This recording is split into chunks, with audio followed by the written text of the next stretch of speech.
The Nightcare with a rule: never open door number 3. They say every job has its secrets. Some you can live with, others will kill you. When I signed up to work the night shift at a small child care center on the outskirts of town, I thought it was the easiest gig I'd ever get. Watch the kids while they sleep, keep the place tidy, and collect a paycheck. But then I saw the rules, and one of them was underlined in red ink: never open door number 3. I laughed at first, thought it was some old superstition or a way to scare new employees. But the longer I stayed, the more I realized rules exist for a reason, and breaking that one, it wasn't just a mistake. It was the beginning of a nightmare I can never escape. The Nightcare was an old, creaky building tucked between a rundown gas station and a forest that stretched into darkness. The paint was peeling off its walls, and a flickering neon sign buzzed overhead like it was on its last breath. The sign read, "Happy Tots Nightcare, open 24/7. It didn't feel happy. It felt forgotten. Inside, the place smelled faintly of antiseptic and something sweeter underneath, like decaying fruit.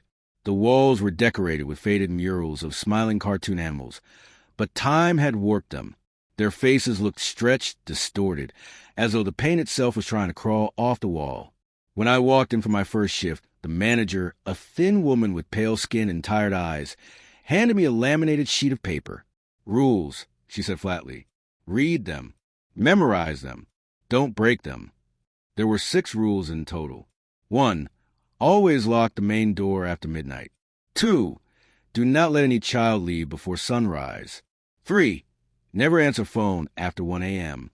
4. Keep the hallway lights on at all times. 5.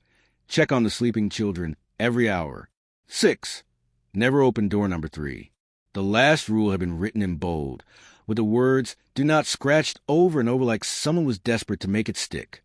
I frowned and asked, "What's behind door number 3? Her eyes snapped up at me, and for the first time, I saw a flicker of something. Fear. "You don't want to know," she whispered. "Just follow the rules. People who don't last here." That was all she said before leaving me alone. Hashtag first check. The kids were already asleep when I walked through the playroom. Tiny bodies tucked into little cots, soft breaths rising and falling. There were 7 of them tonight, and they all looked peaceful, except one boy near the far wall. He was awake, staring at me with wide eyes. "Hey, buddy," I whispered, crouching beside him. "You okay?" He shook his head slowly, his lips trembling. "Don't go near the door," he said. A chill ran down my spine. "What door?" His gaze drifted to the end of the hallway, where a single door stood apart from the others. It was old, the paint chipped, and there were deep scratches near the handle, as if something had tried to claw its way out. Door number 3. I forced a smile and patted the boy's blanket. "Get some sleep, okay?" But I couldn't stop thinking about it. Hashtag the scratching. By 1 a.m., the building was silent except for the hum of the lights overhead. I sat at the front desk, scrolling through my phone when I heard it. Asterisk, scratch, asterisk. The sound came from the hallway, from behind that door. At first, I told myself it was just rats or pipe settling. Old buildings make noises, right? But then came the whispering. Faint, almost too low to hear, like voices speaking through water. I froze, every hair on my body standing up. I turned up the volume on my phone, trying to drown it out. But the voices grew louder, urgent, like they knew I was listening. "Open it. Please, let us out. Just a peek." My heart slammed in my chest. I walked the hallway, each step heavier than the last, until I stood in front of door number 3. The whispering stopped. Silence pressed in, thick and suffocating. I reached out just to touch the handle. It was ice cold. That's when something hit the door from the other side. Hard. The entire frame shuddered. I stumbled back, my breath catching in my throat. Then I heard it, a child's voice crying softly. "Help me, please." Hashtag breaking the rule. Every instinct told me to run, to lock myself in the office and wait for dawn. But what if there really was a child in there? The thought clawed at me until I couldn't take it anymore. I grabbed the keys from the desk and returned to the door. My hands shook as I fit the key into the lock. The moment it clicked, the crying stopped. I hesitated. My reflection stared back at me from a metal handle, eyes wide, face pale. Then I turned it. The door creaked open, and a gust of freezing air hit me like a wave. The smell was overwhelming, rot, mildew, and something metallic. Blood. Inside was darkness. Pure, suffocating black. I fumbled for the light switch, but my fingers brushed against something wet and warm. When the light finally flickered on, I wished it hadn't. The room wasn't empty. There were cribs lying against the walls, but they weren't normal. They were twisted, rusted metal frames with restraints dangling from them. And inside were things. Not children. Not anymore. Their limbs were too long. Their faces stretched into grotesque, massive agony. Their mouths hung open in silent screams, eyes black pits of nothingness. One of them moved. Its head snapped toward me with a crack, like breaking bone. Then another, and another. The whispering started again, but now it was louder, a chorus of voices clawing into my mind. Stay with us. Join us. You open the door. The nearest one crawled out of its crib, joints bending the wrong way as it scuttled toward me like a spider. I stumbled back, slamming the door shut just as a hand, gray, bony, with nails like knives, shot through the gap and scraped my arm. Blood ran down my wrist as I locked the door, heart pounding so hard it hurt. The scratching came back, louder, furious. And then a voice, clear, right behind me. You weren't supposed to do that. I spun around. The boy, the one who warned me, stood there. But something was wrong. His eyes were black, his smile too wide. They're awake now, he said. And then the lights went out. The darkness swallowed everything in an instant. I couldn't even see my own hands in front of my face. The air turned heavy, pressing against my chest, and my own breath sounded too loud, too fast. Somewhere in that suffocating black, something moved. Slow at first, like a dragging limb across the floor, then faster, skittering in sharp bursts that made my stomach twist into knots. The boy's voice came again, low and sing-song, bouncing off the walls, so I couldn't tell where he was. They're coming for you. They've been waiting for so long. My hand groped for my phone, but when I tapped the screen, nothing happened. Dead. It had been at 80% a few minutes ago. My heart hammered as I tried to remember where the front desk was, the exit, anything. But the darkness stretched unnaturally long, like the hallway had grown 10 times bigger. A whisper brushed against my ear. Run. I spun, and something cold skimmed my neck. Fingers bony and sharp. I bolted, hands out in front of me, stumbling into walls, chairs, toys scattered across the floor. The plastic eyes of dolls cracked under my feet with hollow pops. The smell of rot grew stronger with every step, choking me. Behind me, the sound of crawling got louder. Nails long, jagged, scraping over the linoleum, coming closer. And then laughter, not a child's giggle, but something broken, a wet gurgling sound that made bow rise in my throat. I crashed into the front desk, sending papers flying. My trembling hands fumbled for the keys, slamming them against the main lock. But the key wouldn't fit. My vision swam with tears as I tried again, twisting, pushing. The laughter stopped. For one moment, everything went still, silent. Then a whisper slid across the room, so close it felt like lips were pressed against my ear. Too late. The lights flickered on, and I wished they hadn't. They were out, all of them, crawling along the walls and ceiling like grotesque spiders, limbs bending at impossible angles, their faces split open in grins too wide for any human jaw. Their skin was gray and slick, stretched so tight I could see the bones beneath, and their eyes, black pits, bottomless and hungry. The boy stood in the center of the hallway, his small frame almost normal, except for his shadow.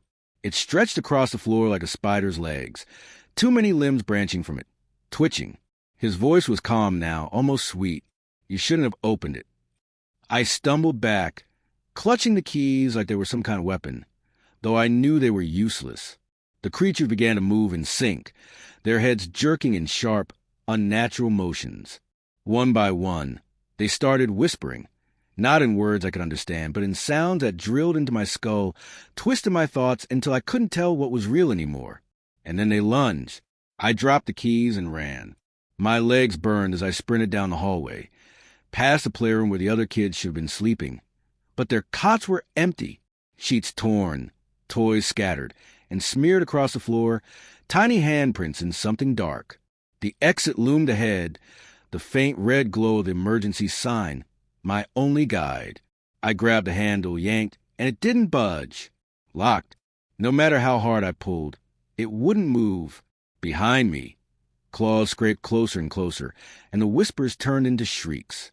I turned, pressing my back to the door, and saw them, all of them, crawling over each other in a frenzy, their mouths gaping wide, revealing rows of jagged, broken teeth. And above them, the boy watching me with those black, endless eyes. "New rule," he said softly. "You don't leave." The creatures surged forward.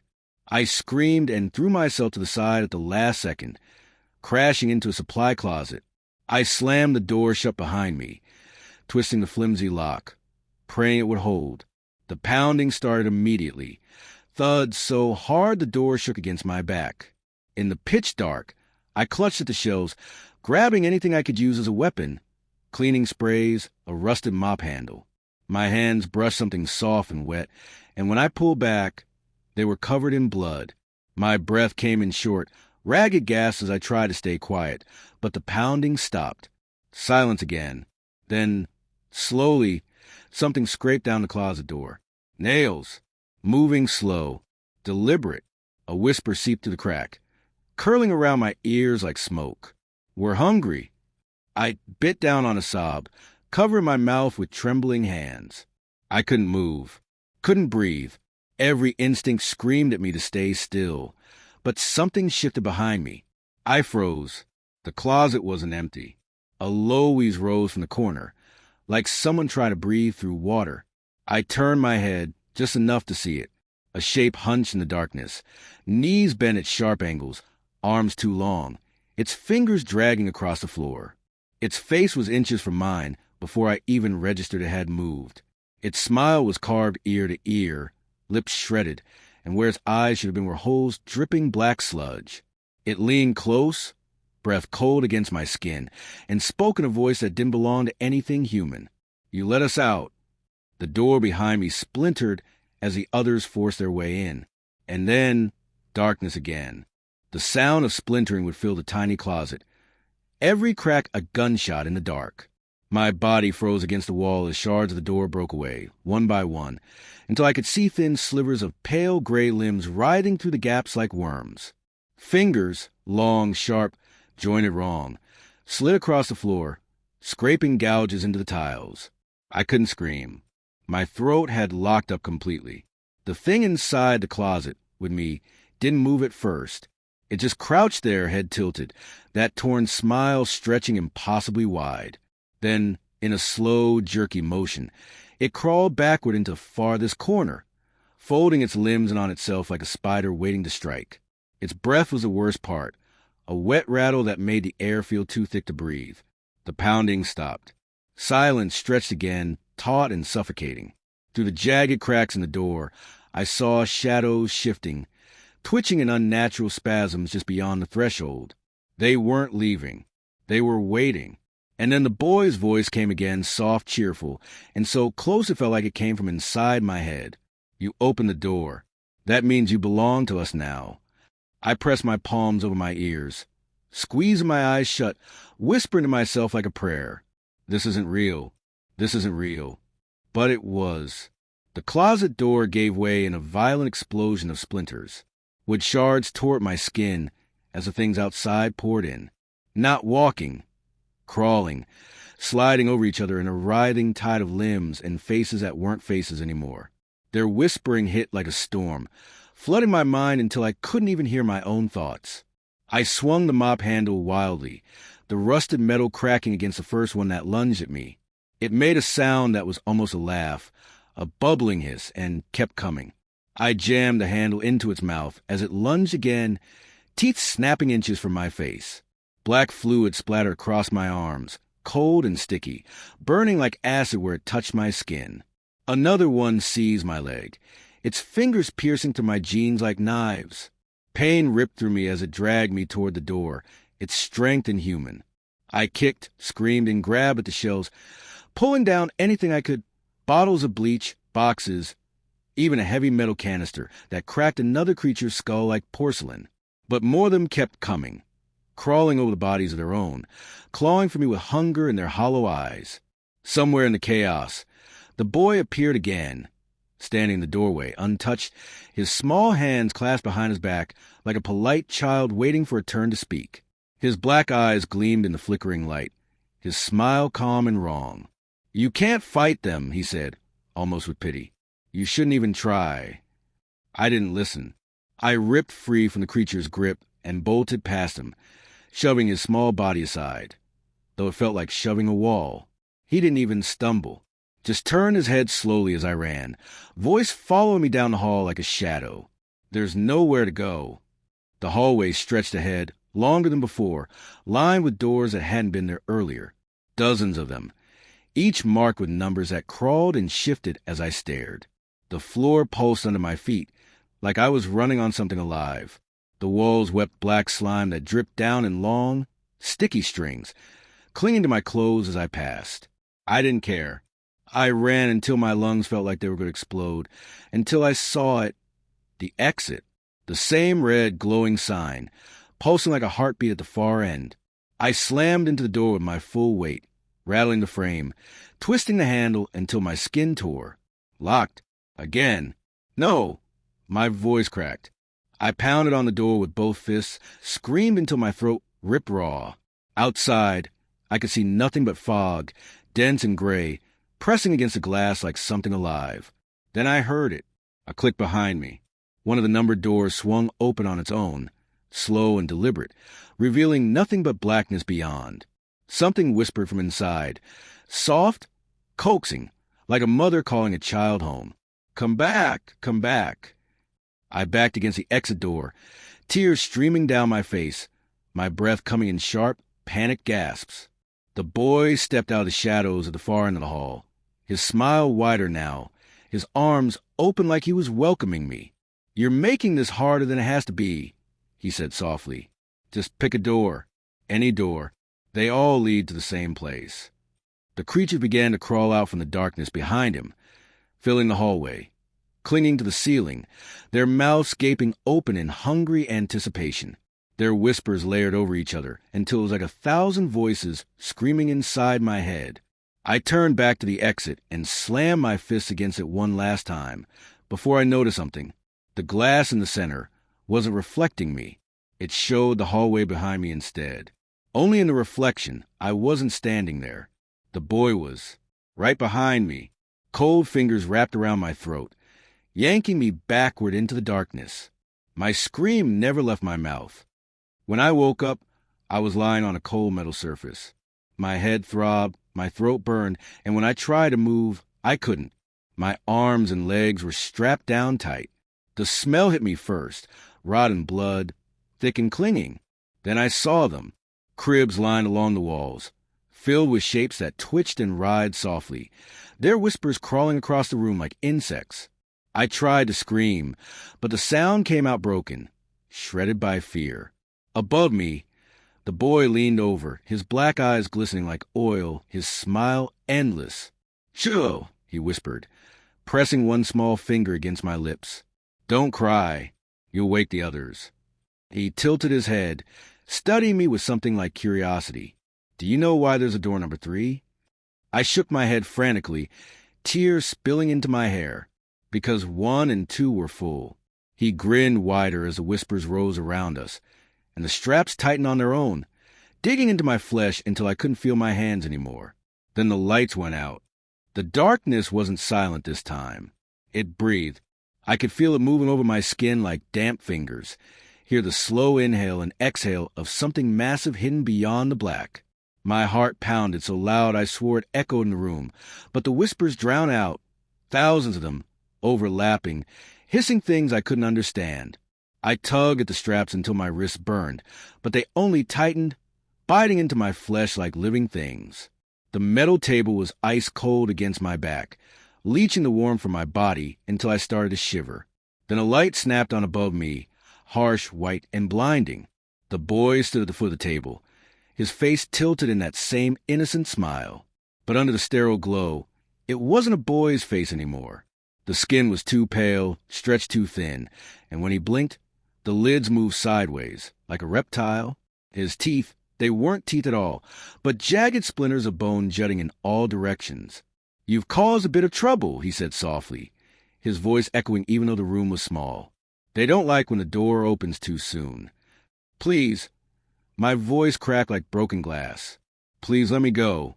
I won't say anything. I swear." His smile widened, splitting the corners of his mouth almost to his ears. "Let you go?" He giggled, high and sharp, like glass scraping tile. "Oh, no, you're not leaving. Not yet." He stepped aside, and that's when I saw them, the things in the cribs.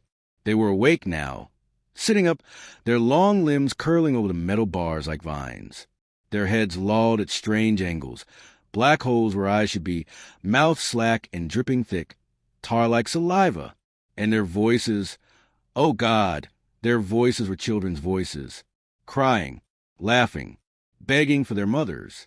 One of them reached a hand through the bars, fingers curling toward me. Nails the size of knives screeched against the metal as it dragged him down slowly, deliberately.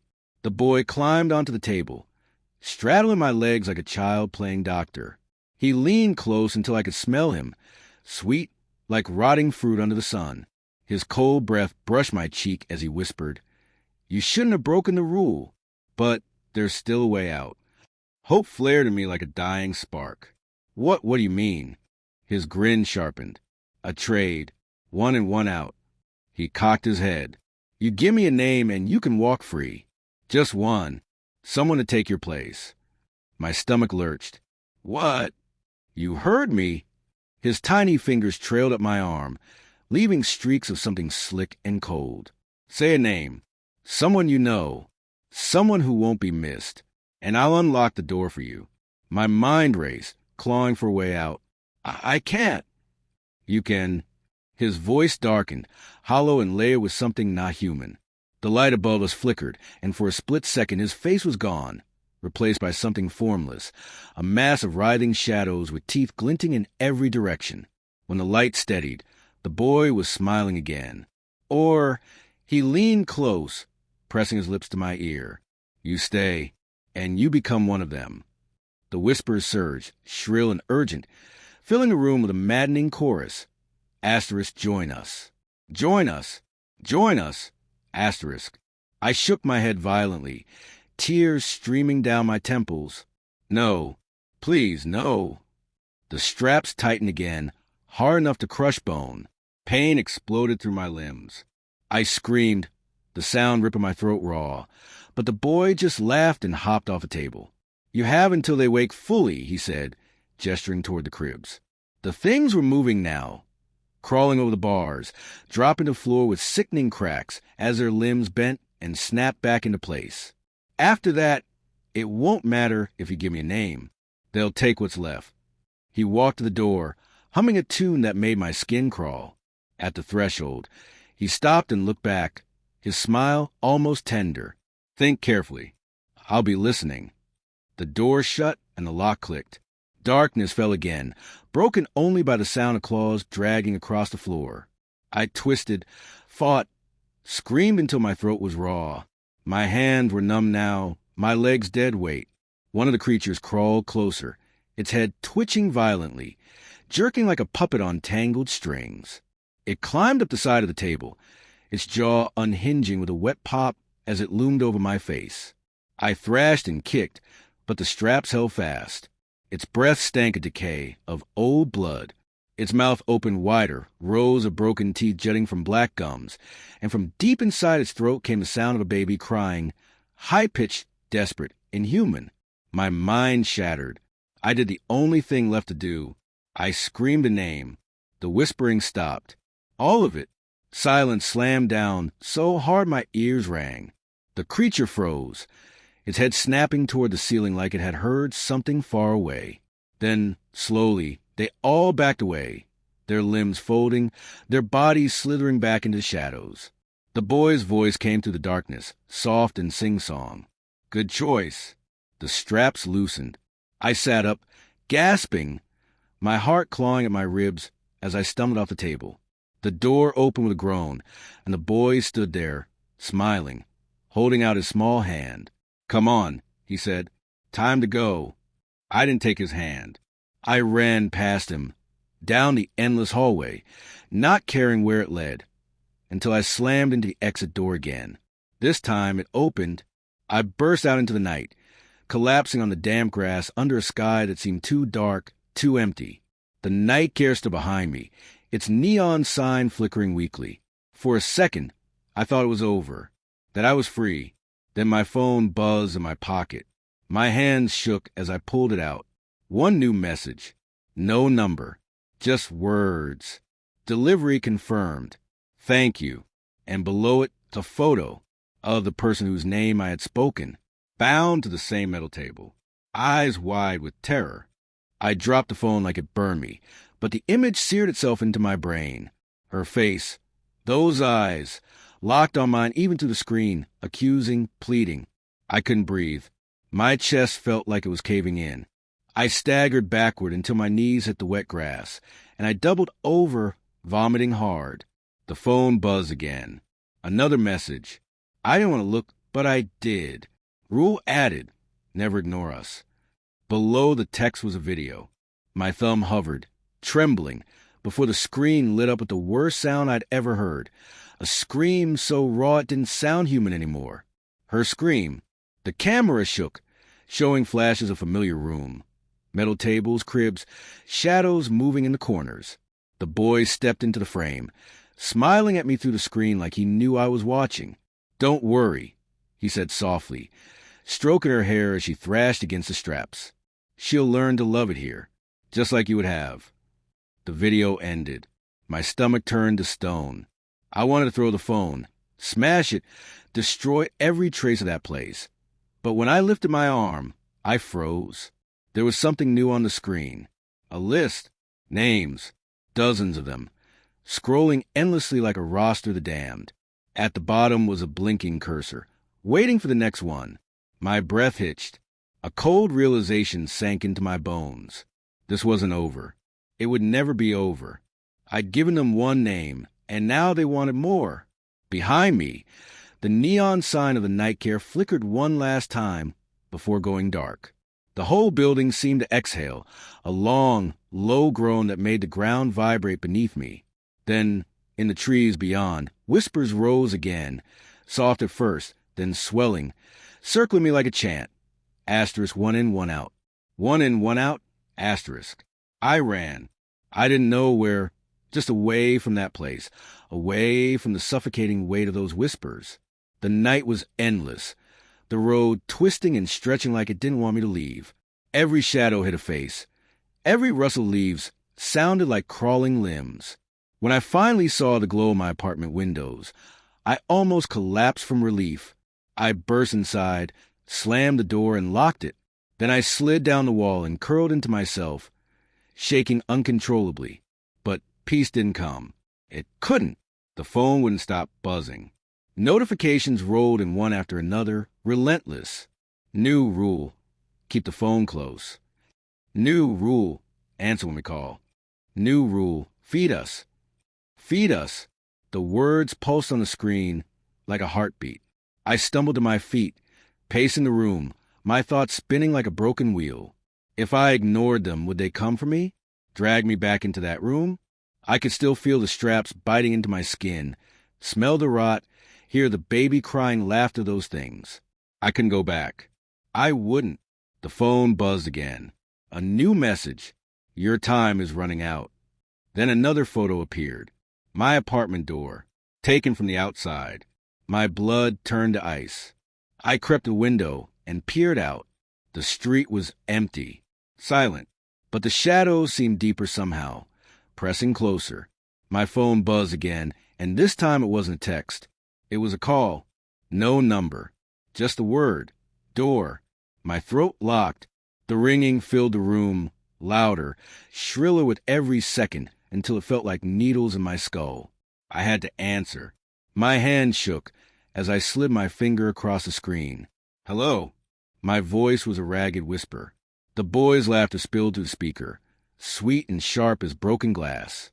Did you think you could run from us? I clamped a hand over my mouth to keep from screaming. You belong to the Nightcare now, he sang. You and everyone you love. Unless, his voice dropped to a whisper, soft and poisonous. You give us another name. My mind snapped. I grabbed a pen and scrawled a name on the back of an old bill, my hands trembling so badly the letters bled together. Someone I barely knew. Someone who didn't matter. That's what I told myself. I whispered the name into the phone. The line went dead. Silence. For a moment, I thought it was over. I thought I'd bought myself time. Then the phone vibrated again. Another text. Good. Sleep well. I dropped the phone like it was alive and stumbled into the bedroom. I didn't sleep. I lay there staring at the ceiling, every creak and groan of the building making my body seize up. When morning finally bled to blinds, I told myself it had just been a nightmare, until I saw the news alert on my phone. Asterisk local woman reported missing. Last seen near / redacted childcare center. Asterisk. The name. The one I'd given them. My hand started shaking so hard, I nearly dropped the phone. I couldn't do this again. I wouldn't. But when I tried to delete the messages, the screen went black. Then white words crawled across it, slow and patient. Next rule, never try to leave town. And below that, a new photo appeared. Me, sleeping. I woke with a strangled gasp, clutching the bedsheet so tight my knuckles burned. Sunlight poured through the window, but it didn't feel like morning. It felt wrong. Heavy. I didn't remember falling asleep. I didn't even remember closing my eyes. The phone lay on the nightstand, screen black, reflecting my pale, hollow face. My throat tightened as I reached for it. When the screen lit up, the image was still there. Me, sleeping, the shot taken from the foot of the bed. My stomach lurched. I'd locked the door last night. I'd checked it 3 times. The words on the photo pulsed faintly. We're closer now.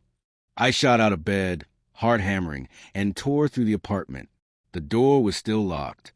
Windows shut. Nothing broken. No sign anyone had been here. And yet that picture. I tried to call someone, anyone, but when I opened the phone app, all my contacts were gone. Just one number remained. No name. Just the word. Care. My hand shook as I stared at it.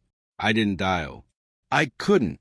I slammed the phone face down on the table, grabbed my jacket, and ran out the door.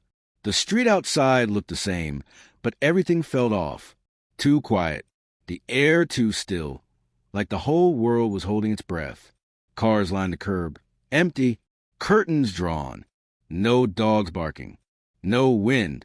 Nothing but that oppressive silence pressing down on me. I headed for the diner 2 blocks away. It was always open, always crowded with truckers and night shift workers. If I could just sit there, surrounded by people, maybe I could breathe again. The bell over the door jingled when I pushed inside. Relief flooded me for half a second, until I saw the booths. Empty, every single one. The lights were on, the coffee pot steaming, music playing faintly from an old jukebox, but no people. Hello. My voice cracked, echoing too loud in the empty space. Something clinked behind the counter. I froze. Slowly, a figure stepped out from the kitchen. It was a woman in a diner uniform, hair neatly pinned, smile plastered on her face. But her eyes, they were wrong. Too dark, too deep. She stood motionless for a moment before tilting her head at an unnatural angle, bones popping in her neck. "Sit anywhere you like," she said. Her voice was flat, hollow, like a recording. Every nerve in my body screamed to run, but my legs carried me to a booth. I slid in, trying to keep my hands from shaking. The waitress approached slowly, her shoes making no sound against the tile. "What'll it be?" she asked, smile never faltering. I swallowed hard. A coffee. Please. She nodded once and turned away, disappearing into the kitchen without another word. My phone buzzed. I didn't want to look, but I did. You shouldn't be out. A fresh wave of nausea rolled over me. I shoved the phone back into my pocket, gripping the edge of the table until my fingers ached. The waitress returned and set the cup down in front of me. The coffee was black. Too black. The surface didn't ripple or steam. It looked thick like oil. Something moved under it, just a ripple, quick and subtle, but enough to make bile rise in my throat. I changed my mind. I stammered, sliding out of the booth. I have to. The front door slammed shut on its own, the bell above it jangling wildly before going silent. My phone buzzed again. I pulled it out with trembling hands. New rule, never run from us. Then the message changed, the words melting into new ones. Drink it. The smell hit me then, sweet and foul, like rotting fruit left in the sun. My vision swam, black creeping in at the edges. The coffee cup sat on the table, dark liquid pulsing as if alive. Another buzz. Now. My hands moved without my permission. I gripped the cup, lifted it to my lips. The liquid was cold, thicker than blood, sliding down my throat in heavy gulps. I gagged, coughed, tried to stop, but I couldn't. My arms weren't mine anymore. When the cup was empty, I dropped it. It shattered against the floor, splashing that black sludge everywhere. My stomach cramped violently. I doubled over, clutching my gut as something writhed inside me. Something moving, crawling. The waitress leaned down, her face inches from mine. Her smile stretched wider and wider until her cheeks split, blood trickling down like tears. When she spoke, her voice was layered, dozens of voices, all whispering at once. They're hungry. Feed them. Pain ripped through me as something sharp clawed at my insides. I collapsed to the floor, screaming as my skin bulged and shifted, something pushing from within. My vision blurred, and I saw them, shadows spilling from every corner of the diner, crawling along the walls and ceiling, their whispers a deafening storm. Through the haze of agony, I saw the phone light up one last time. A new message. Congratulations. You're one of us now. My bones cracked. My mouth tore wider than any human mouth should. The last thing I tasted was blood, and rot before the darkness swallowed everything. But this wasn't the end. When I woke again, I wasn't in the diner. I was in a hallway, long, white, lined with doors that stretched into forever. My hands were small. My reflection in the polished floor wasn't mine anymore. It was his. The boy's smile stared back at me, and in my head, a voice whispered, "Your shift begins now." At first, I thought I was dreaming. The hallway stretched endlessly in both directions. White walls glowed with a light that had no source, no shadows, yet everything felt heavy with darkness, pressing against my skin like cold fingers. I looked down at my hands. They were small, fragile, child-sized. My breath hitched as I touched my face, my jaw, my hair, none of it was mine. My reflection on the polished floor smiled back at me, but I wasn't smiling. My lips didn't move at all. The face staring up was his. The boy. My stomach lurched as the truth sank in. I wasn't me anymore. Then the voice came, not from the hall, from inside my skull, curling through every thought like smoke. "Welcome to your shift." I spun around, searching for the source, but there was no one, just doors, hundreds of them, each one marked with a number that crawled and twisted when I tried to read it. "You'll get used to it," the voice purred. "We all do." A sound cut through the silence, a sharp click, and one of the doors swung open on its own. Darkness spilled out like ink, pooling across the white floor. From inside came the faint sound of crying, a child's voice. My feet moved without my command, carrying me toward the open door.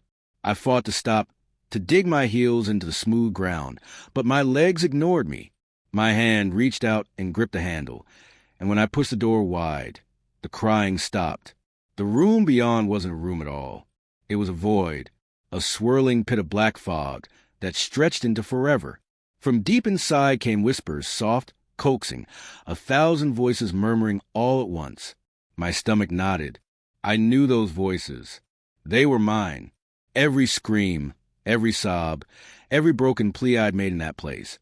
I heard them all now, woven into the dark like threads of tapestry. Go on, the voice urged. Feed us.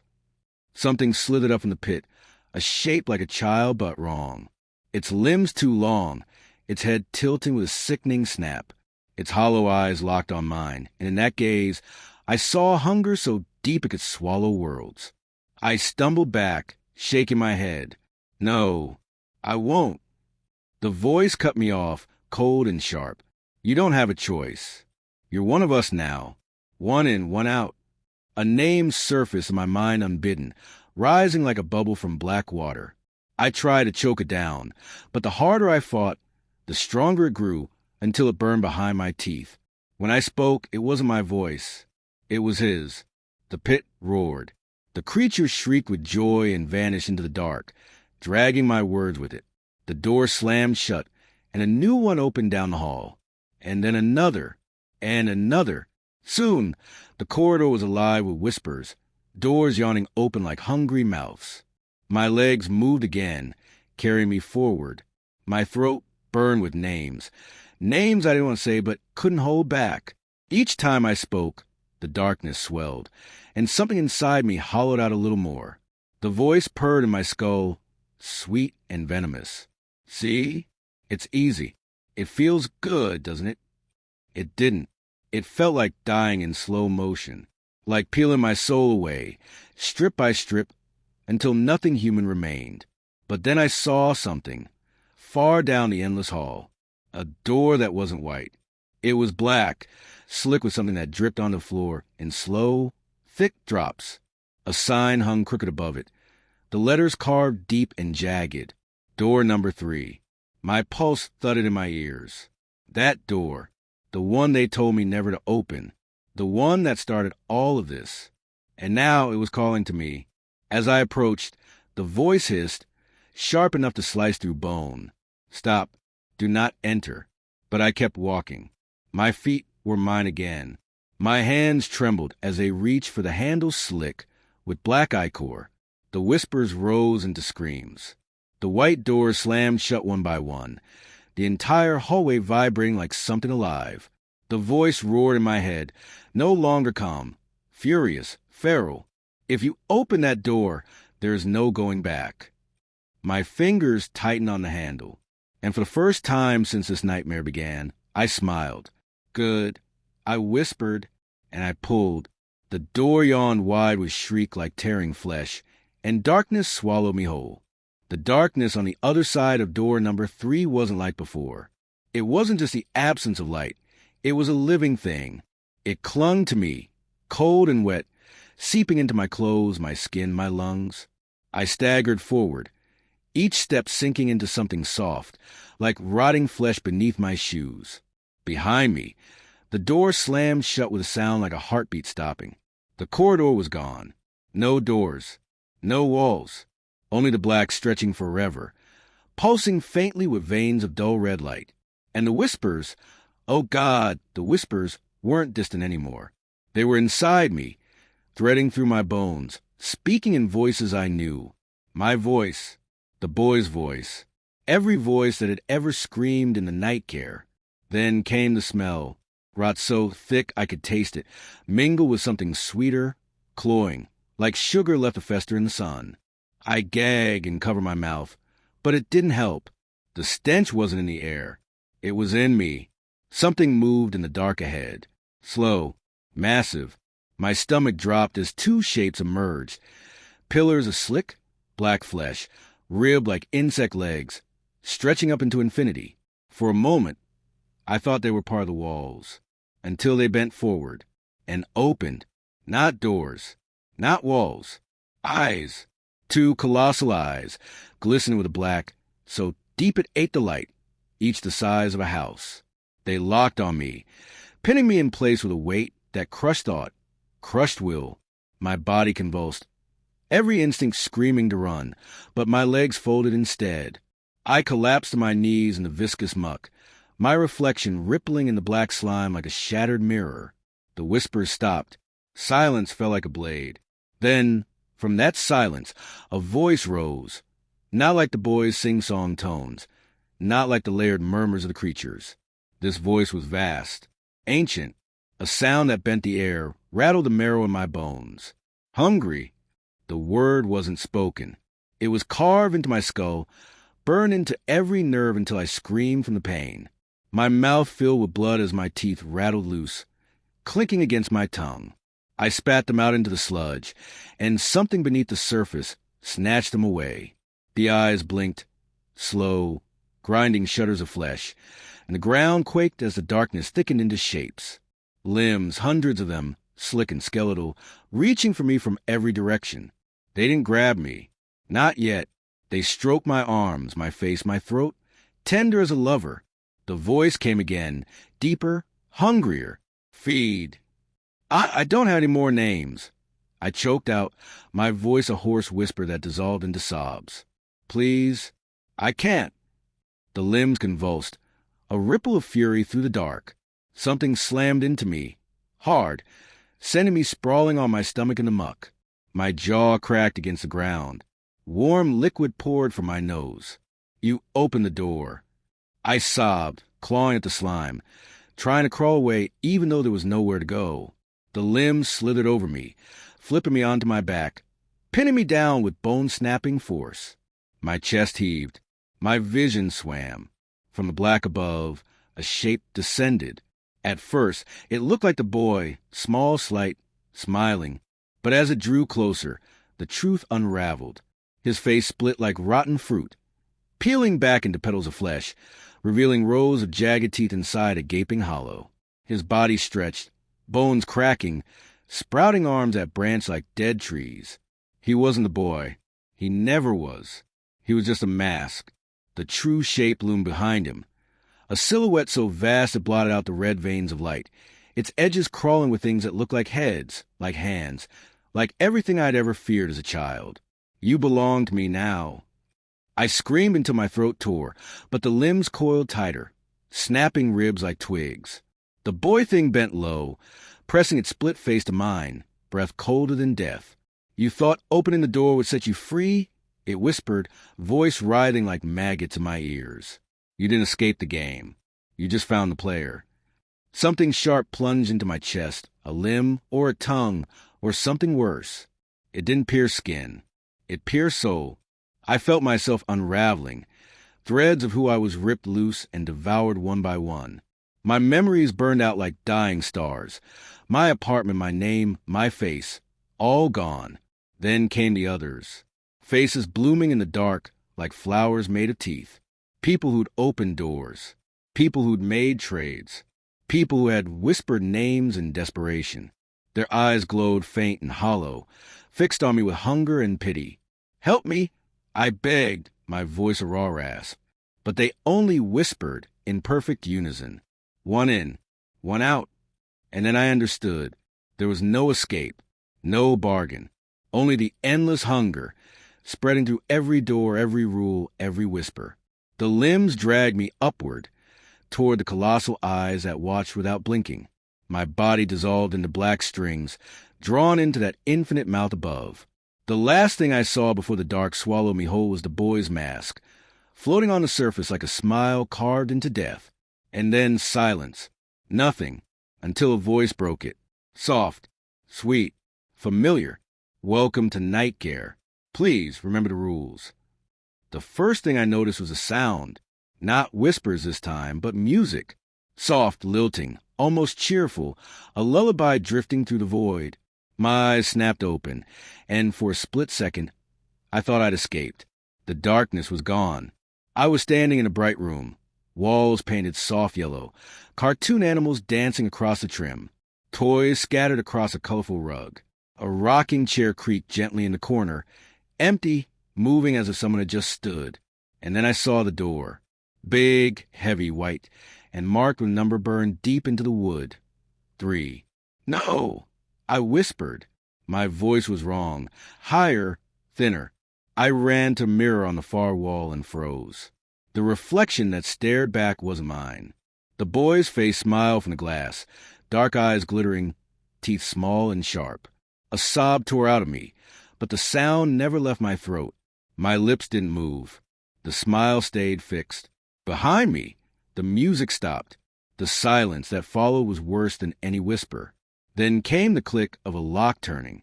The door opposite door number 3 swung open, and someone stepped in. A woman, maybe mid-30s, exhausted eyes, hair tied back hastily. She held a little girl on her hip, no more than 5 years old, dressed in pink pajamas dotted with cartoon bears. The child clutched a stuffed rabbit, her thumb tucked in her mouth. "Sorry we're late," the woman said, her voice shaky with relief. "The ad said you were open overnight?" Words rose in my throat, automatic, practiced, but not my own. "Welcome to Nightcare," I said brightly, the boy's voice spilling from my lips like honey over broken glass. "We're always open." The woman smiled weakly and set the girl down. "She's a little shy," she whispered. "Her name's Emma." Emma. The name burned in my skull like fire. The hunger surged, the same hunger that had ripped me apart, now coiled inside me like a living thing. It wanted her. It wanted everyone. And deep down, I wanted it too. No, asterisk, not her. Not a child, asterisk. I fought it, clenching invisible muscles that didn't belong to this body. My jaw ached from the effort to stop smiling, but the mask didn't crack. The boy's voice kept speaking without me, smooth and sweet. "Don't worry. We'll take good care of her." Emma's eyes met mine then, wide, innocent, and strangely knowing. She didn't smile. She didn't wave. She just stared, her tiny fingers clutching the rabbit, so tight its stitch seemed split. The mother glanced at the clock on the wall. "I'll be back at 7. Is that okay?" The voice answered for me. "Of course. Please remember the rules." Her brow furrowed. "Rules?" The wall beside the door shimmered, and text crawled across it in glowing letters, burning into the paint like fire. 1. Never open door number 3. 2. Never stay past sunrise. 3. Never listen to the crying. 4. Never answer if they whisper your name. 5. Never give a name you want to keep. 6. Never forget rule number 3.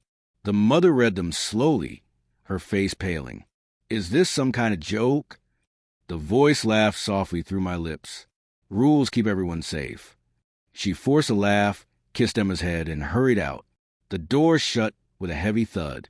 Emma stood in the middle of the room, staring at me. The hunger writhed inside me, gnawing, screaming. Shadows thickened in the corners, pulsing, ready to spill out. The boy's voice hissed through my teeth. "Take her hand." I shook my head, or tried to. My body moved without my command, crouching at Emma's level, one small hand reaching out. My smile widened until my cheeks burned. Emma didn't move, didn't flinch. She whispered something so faint I almost thought I imagined it. "I know what you are." The hunger recoiled. For the first time, the voice in my skull stuttered. "What did you say?" I rasped, fighting for control, my words jagged and broken, the boy's voice flickering. Emma tilted her head, her dark eyes gleaming, not with fear, but something older, colder. She dropped the rabbit.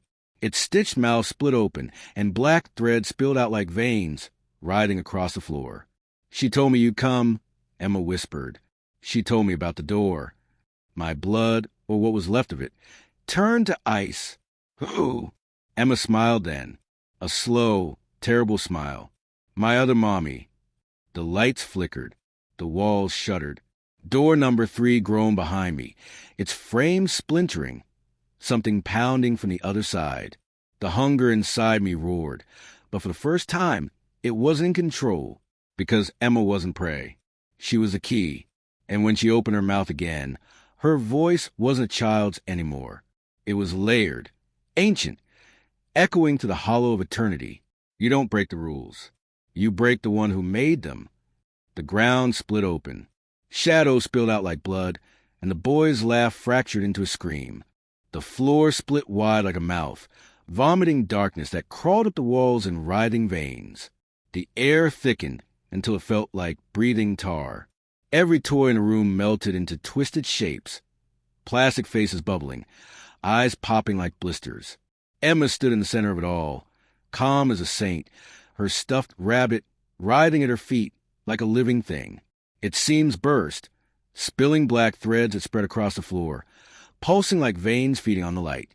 I staggered back, the hunger inside me thrashing like a beast in chains, screaming for her. But Emma's voice cut through everything, sharp and ancient, burning like cold fire. "You think you're the hunter," she said softly. "You're not. You're a lock, and I'm the key." The boy's voice, the one that had worn me like a glove for so long, shrieked inside my skull. Stop her. But I couldn't move. My stolen body was frozen, trembling, as Emma bent down and picked up the rabbit. Its hollow button eyes stared at me, black threads wriggling from its torn mouth. She whispered something to it in a language older than bone, and the threads shot out like spears, wrapping around my limbs, my throat, my chest. I screamed, but it wasn't my voice anymore. It was his. The boy's shrill laughter turned to a howl of rage as the threads yanked me into the air, suspending me like a marionette. Emma tilted her head, eyes glinting with something more than human. "Do you know what's behind door number 3? I did. I'd seen it, felt it, that hunger, that endless void. My voice broke into a sob. Don't open it. Please." Her lips curved into a slow, cruel smile. "Oh, I'm not opening it," she whispered. "I'm letting it out." The door groaned behind me, with cracking like splintering bone. A smell hit me, a stench so foul hollowed me out from inside. The walls bled black. The lullaby started again, warped and crawling with static. The boy's scream shook the room. "No, the system will break. Everything will... asterisk, asterisk." Emma's laugh silenced him. It wasn't a child's laugh. It wasn't human at all. It was a sound of rusted chains snapping, of graves splitting open. "The system was never yours," she said. "You were just another pawn, another mask." The rabbit's threads jerked hard, flinging me toward the door as it tore open with sound like 1,000 screaming mouths. Black fog poured out, thick and alive, spilling across the floor in writhing coils. Shapes writhed within it. Faces, limbs, eyes blooming like tumors, mouths stretching wide in endless hunger. And behind them all, the true shape stirred. Vast, formless, a shadow with bones of lightning and teeth like spires of broken glass. The thing that ruled this place. The one we all fed. The mother. I felt her voice before I heard it, splitting through every nerve, shattering thought. "Who unlocks my womb?" Emma didn't flinch. Her tiny hand lifted, pointing at me like a judge condemning the damned. "He does." The threads hurled me into the black.